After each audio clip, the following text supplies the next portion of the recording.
At first, it was nothing more than a whisper. Barely audible, barely noticed. The kind of talk that surfaces over quiet drinks between diplomats, hidden behind cautious glances and ambiguous phrases. Then the hints grew sharper, a curious line buried deep in a minor analytical brief, a vague comment in an off-the-record exchange. Still, most dismissed it. Canada?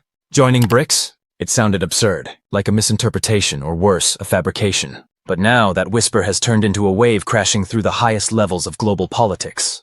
Multiple major international media outlets have reported it, simultaneously, unmistakably, and with mounting evidence. Sources in both the Canadian Parliament and the United Nations have confirmed that negotiations are not just theoretical. They are happening. In real rooms with real stakes behind closed doors. Canada is seriously considering aligning itself with BRICS. It's no longer a rumor. It's a political earthquake. Because this isn't just any country. This is Canada, the United States' closest ally by geography, history, economy, and defense. The country with which Washington shares more than a border. A cultural bond. A strategic partnership. A long-standing friendship codified through institutions like NATO, NORAD, the G7, and dozens of bilateral agreements.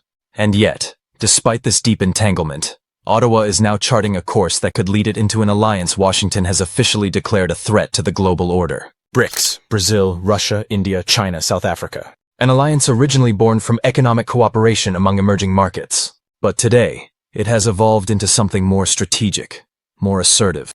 Something Washington openly perceives as a counterweight to Western influence. And if Canada, a pillar of the Western world, decides to cross that threshold, it changes the equation entirely. BRICS will no longer be a South-oriented coalition. It will be global, undeniably, irreversibly global. What could have led to such a dramatic shift? The answer, many believe, begins with pressure. Economic pressure, applied like a vice from Washington. When Donald Trump returned to the White House, he came back with the same combative economic vision that defined his first term, but this time, even more aggressive. On July 15th, he signed an executive order to reassess all trade benefits for North American partners. Just 2 days later, new tariffs slammed into Canadian exports. Lumber, aluminum, steel, dairy. Industries that form the backbone of Canada's export economy. The message was unmistakable, and it didn't stop there. U.S. regulators quickly moved to restrict Canadian pharmaceutical companies. Tech firms from Toronto and Vancouver found themselves locked out of procurement deals and federal infrastructure projects in the United States. No meetings, no consultations, no warnings, just policy by decree, driven by Trump's America First doctrine. His rationale, delivered with trademark bravado on Truth Social, read, "America pays too much. We're done. It's time to stop being nice." But for Canada, this wasn't business, it was betrayal. In Ottawa, Prime Minister Mark Carney responded with calm but pointed words. "We will seek new markets. We will not let our future be dictated by someone else's short-term ambitions." At the time, it sounded like a generic diplomatic counterpoint. Today, it reads like a turning point, a pivot, subtle at first but now glaringly obvious. As Washington raised walls, Beijing extended bridges. China acted quietly, with patience and precision. Canadian delegations began meeting with their Chinese counterparts, not in the glare of cameras, but in discreet venues. Singapore, Dubai, Shanghai, Zurich. Each meeting pushed the boundaries of what was previously unthinkable. China proposed alternative trade routes, investment in infrastructure, new technological partnerships. And slowly the discussion turned from economics to geopolitics. According to Bloomberg, the most recent negotiation session in Zurich lasted nearly 11 hours. Among the topics, joint energy projects, agricultural exchange, high-tech collaboration, currency realignment, and the prospect of Canada becoming not just a BRICS observer, but a full member. If confirmed, that would mark a seismic rupture. No Western-aligned nation has ever taken such a step. Not even close. Canada would be the first, and that would shatter the post-Cold War consensus that drew a line between the West and everyone else. The implications are not just symbolic, they are structural. Washington grasped the threat instantly. Within 24 hours of the leak, the White House press secretary issued a statement dripping with concern.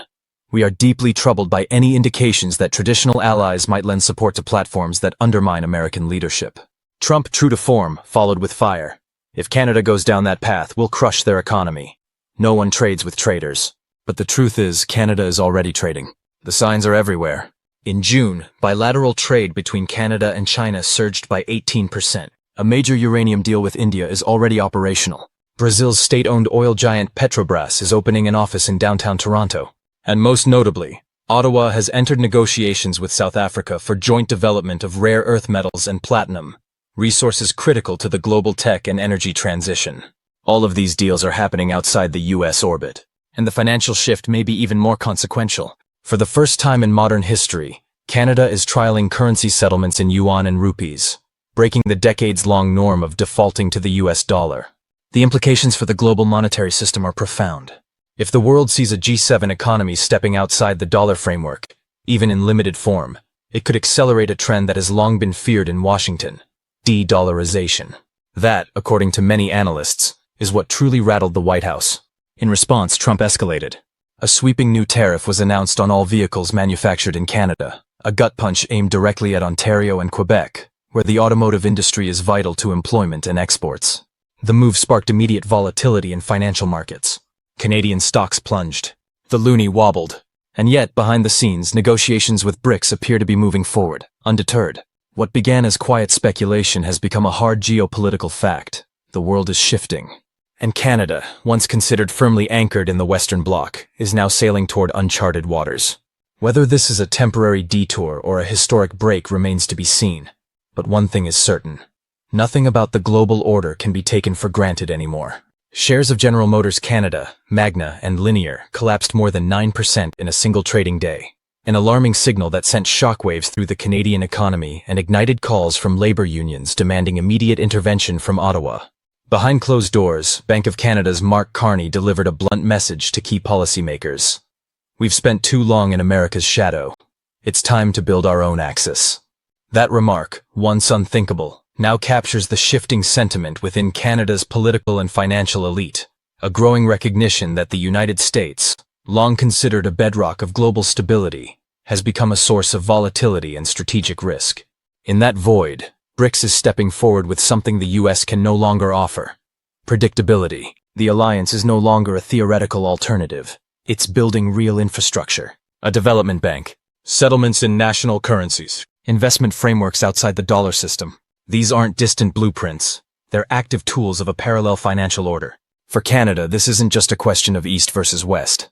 It's a choice between tethering itself to a declining hegemony or stepping toward economic sovereignty.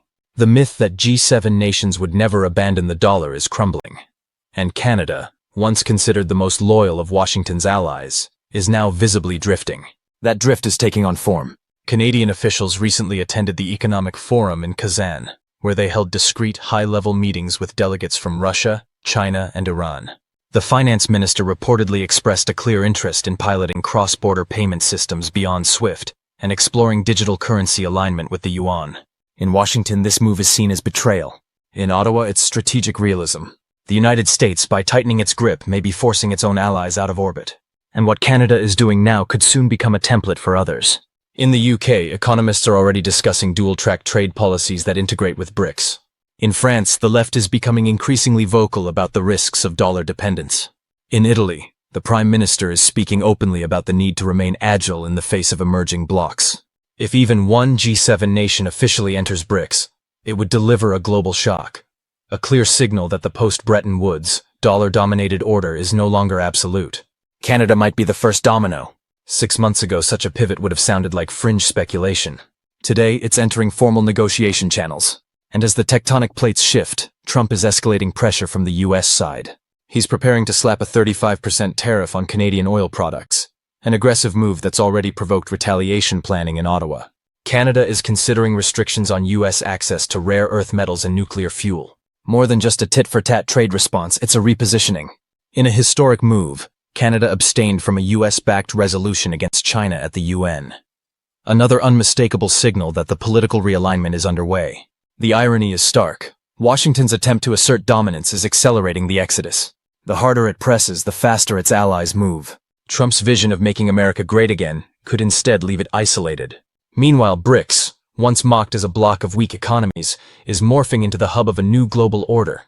Its upcoming summit will include not just traditional members, but newcomers like Egypt, Turkey, Saudi Arabia, Iran, Argentina, and Thailand. If Canada even sends an observer delegation, it will jolt Western diplomatic circles. If it announces intentions to join, the geopolitical fallout will be massive. The US will have few tools left. Sanctions would hurt both sides. Political pressure would fall flat. Propaganda would widen the rift, and the broader consequence would be devastating. The defection of one of America's closest allies, not through war or revolution, but through a quiet, calculated economic realignment. What once seemed impossible is fast becoming reality. Canada, the model of Western cooperation, may soon stand shoulder to shoulder with China, Brazil, and Russia. This isn't hypothetical. It's a live shift. And if the US doesn't recalibrate its approach, Canada won't be an outlier. It will be the precedent. Pentagon officials are reportedly holding emergency consultations on reinforcing military presence in the north, fearing a broader strategic pivot. US senators are calling for loyalty hearings and reconsideration of the NORAD agreement. On Wall Street, panic is spreading. Stocks tied to Canadian trade, agriculture, and tech are plunging.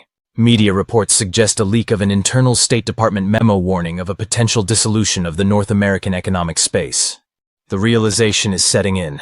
If Canada flips, the illusion of a US-centric world order may be broken for good. This won't just be a blow to American prestige. It will be definitive proof that the unipolar era is ending and the world is moving on.